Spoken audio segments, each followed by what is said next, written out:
In June 1920, Albert Einstein published a short but dense paper titled New Possibilities for a Unified Field Theory of Gravitation and Electricity.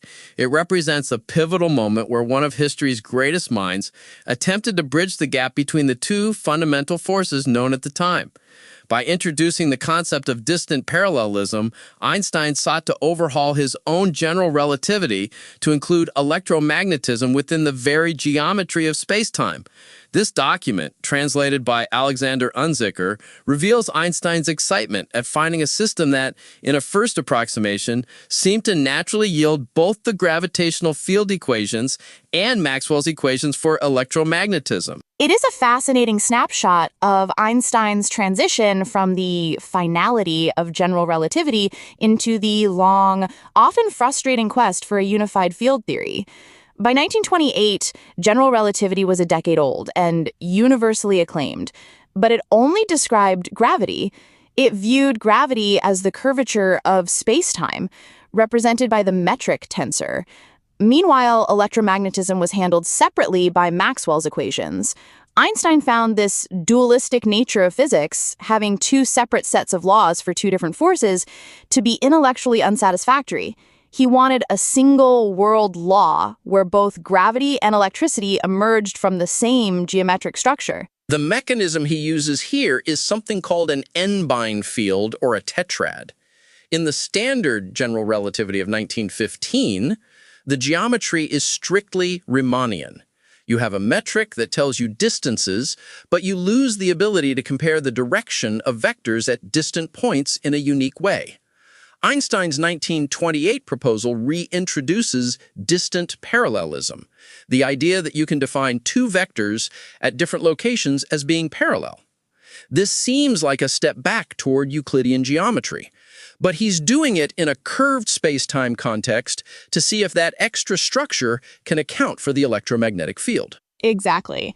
In this paper, he specifically uses a 4-ben, or a system of 4 orthogonal vectors at every point in spacetime. The clever bit is that this provides 16 independent components, whereas the standard metric tensor in general relativity only has 10. Those extra 6 degrees of freedom are what Einstein hoped would house the electromagnetic field. He mentions that this theory introduces straight lines, or autoparallels, which are different from the geodesics we usually talk about in gravity. This distinction allows for the existence of relative rest between two mass points, which is a departure from his original 1915 formulation. He lays out several conventions to make this work mathematically. He sticks to 4 dimensions, but treats the fourth component, time, as purely imaginary. This is a bit of a mathematical relic from the early days of Minkowski space, often used to make the Lorentz transformations look like simple rotations in 4-dimensional space.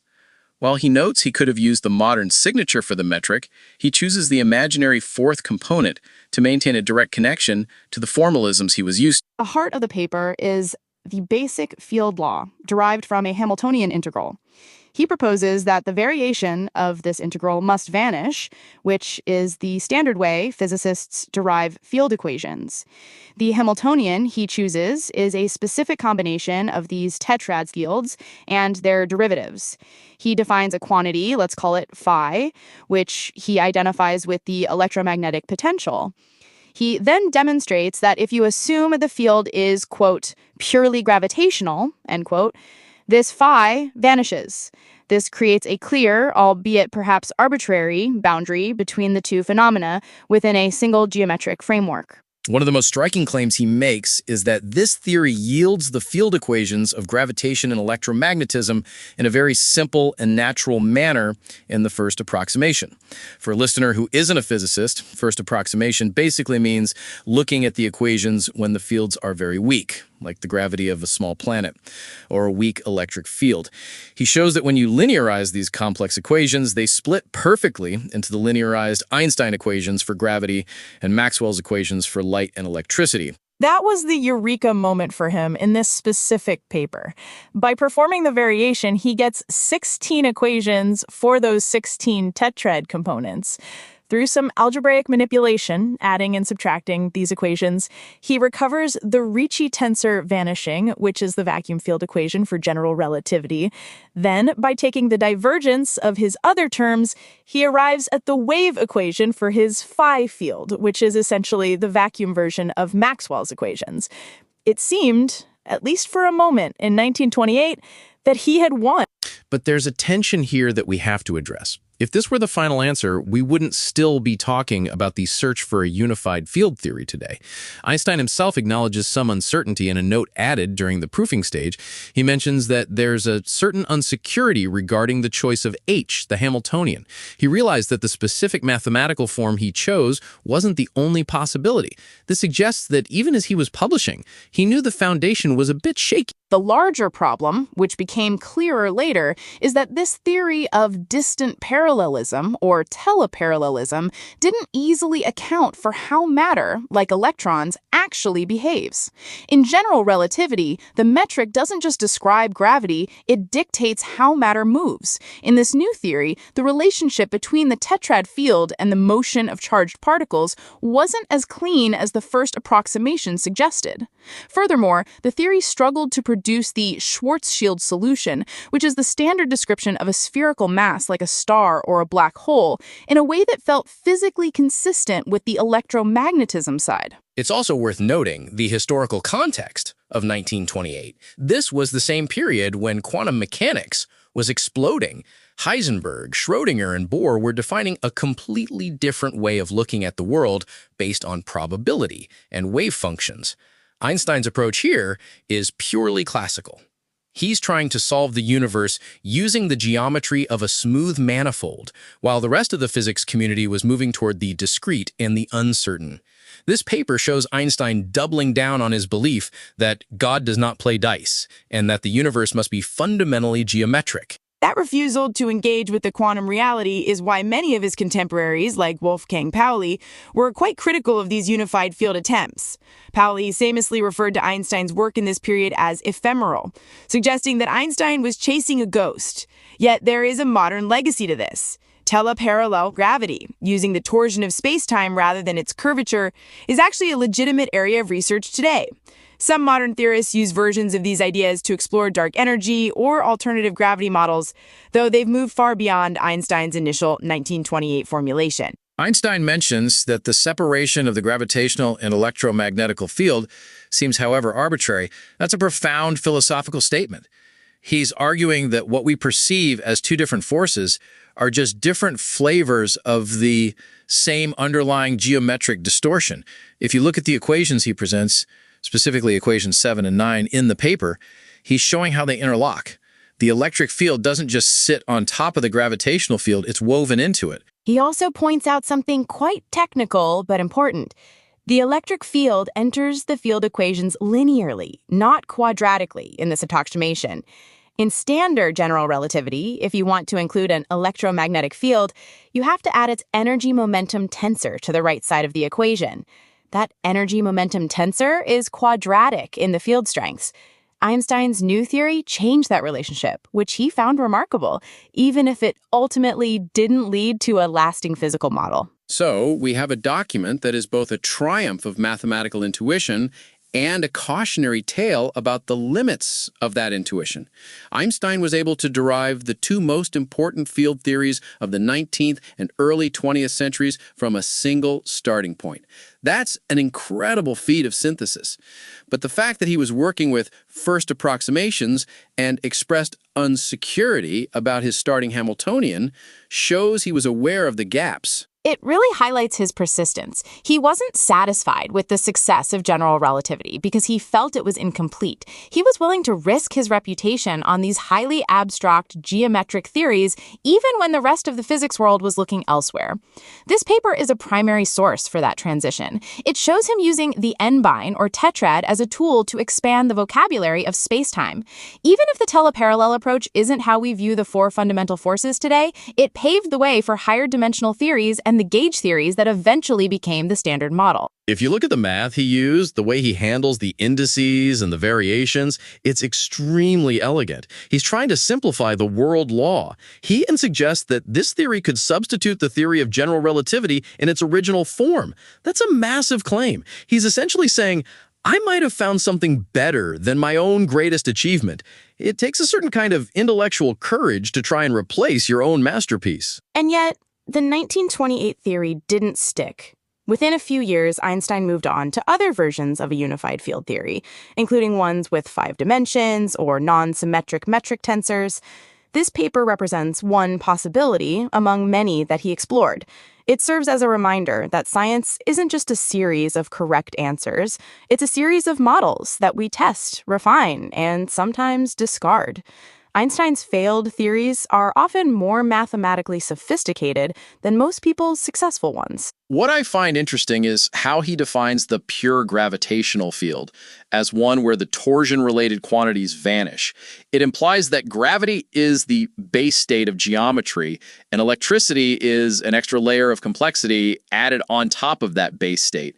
It's a very hierarchical way of looking at the forces, which is different from how we think about the grand unified theory today, where we usually think of all forces being equal and symmetric at very high energies. That's a great point. He was trying to geometrize physics. To Einstein, if you couldn't see it as a property of space and time, it wasn't fundamental enough. This paper is the height of that geometrization project. He was using every tool in the differential geometry toolbox, tetrads, distant parallelism, Hamiltonians, to force the universe to be a single elegant shape.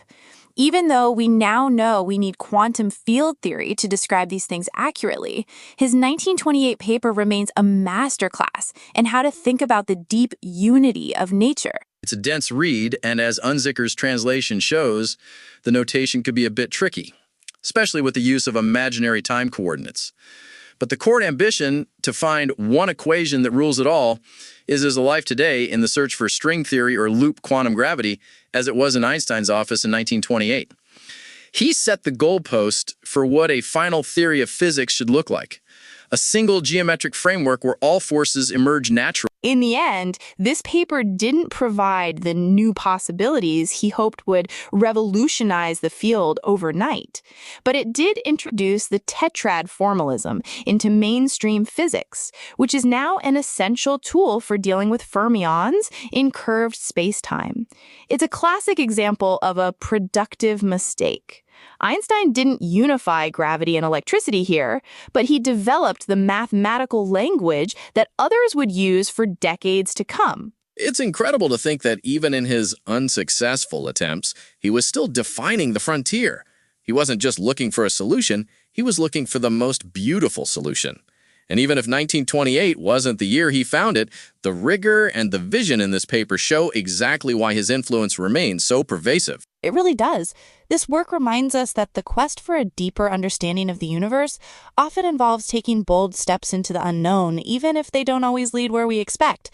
Einstein's willingness to question his own revolutionary theories is perhaps the most enduring lesson of all. You're trying to describe the shape of the world using only a single heavy ruler that refuses to bend. For a long time, that's essentially how we tried to understand gravity. We used Albert Einstein's general relativity, which tells us that the universe is curved, that space and time aren't just a stage, but a flexible fabric warped by mass. It's an incredibly successful model, but it's not the only way to tell the story. In 1928, Einstein himself got bored with his own masterpiece and started looking for a different way to measure the cosmos, a concept he called distant parallelism, or Fernparallelismus in his native German. At the time, most of his colleagues thought he'd finally lost the plot.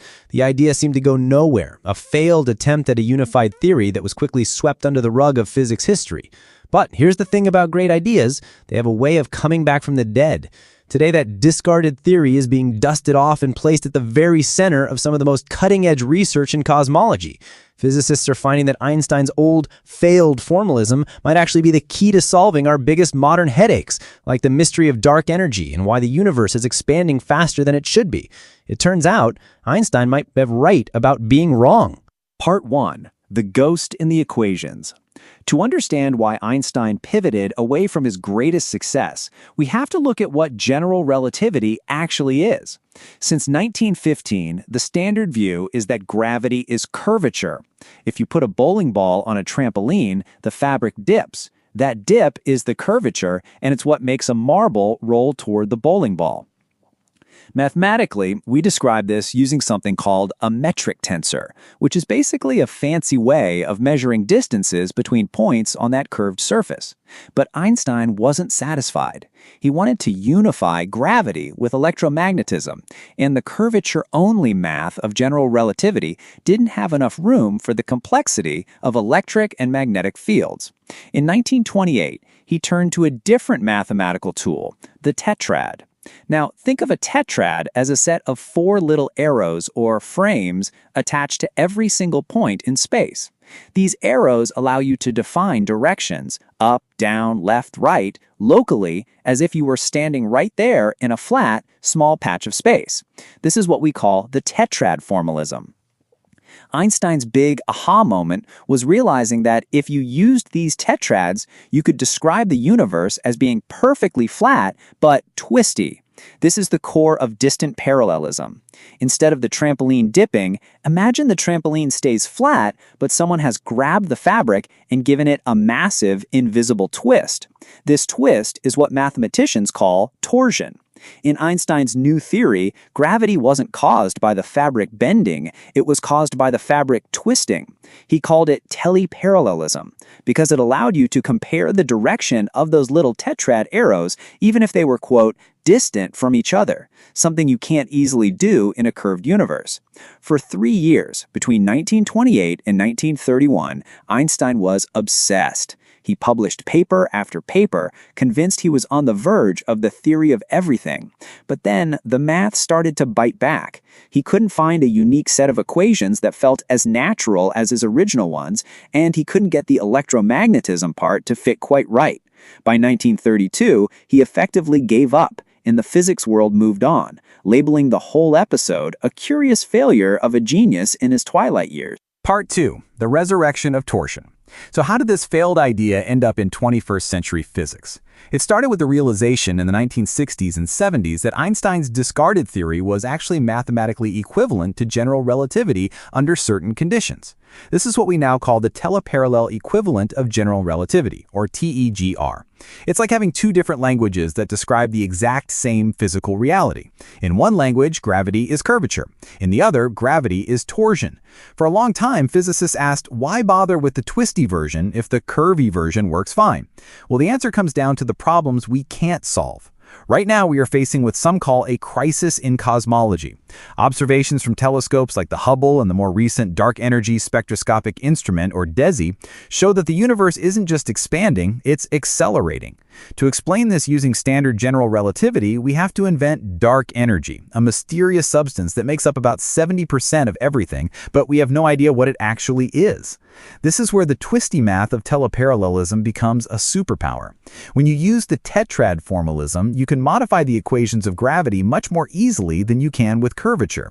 There's a popular new model called F of T gravity, where T stands for torsion, that acts like a playground for theorists. Instead of adding a mysterious dark energy fluid into the universe, physicists are finding that the acceleration might just be a natural property of how space-time twists. A study published in the journal Physical Review D in early 2025 by researchers like Rocco D'Agostino showed that these teleparallel models can actually fit our observational data from supernova to the cosmic microwave background better than the standard dark energy model in some cases.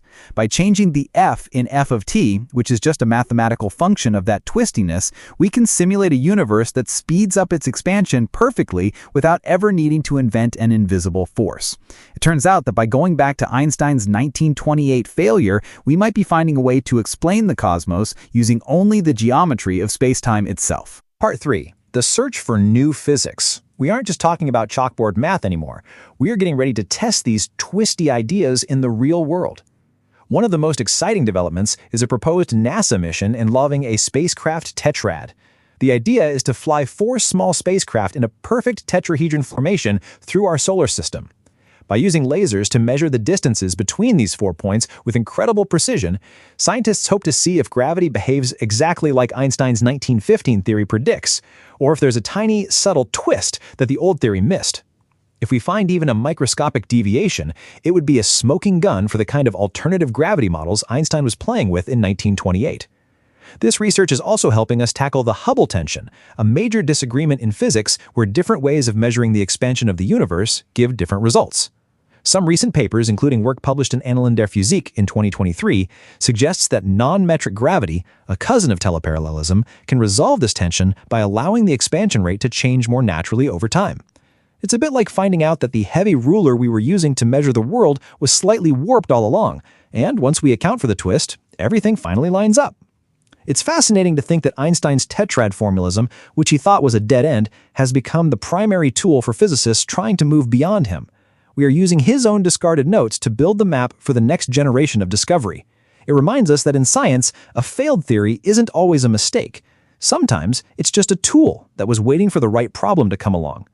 We are finally living in the era where Einstein's 1928 vision is being put to the ultimate test, and it might just change our entire understanding of what the universe is made of.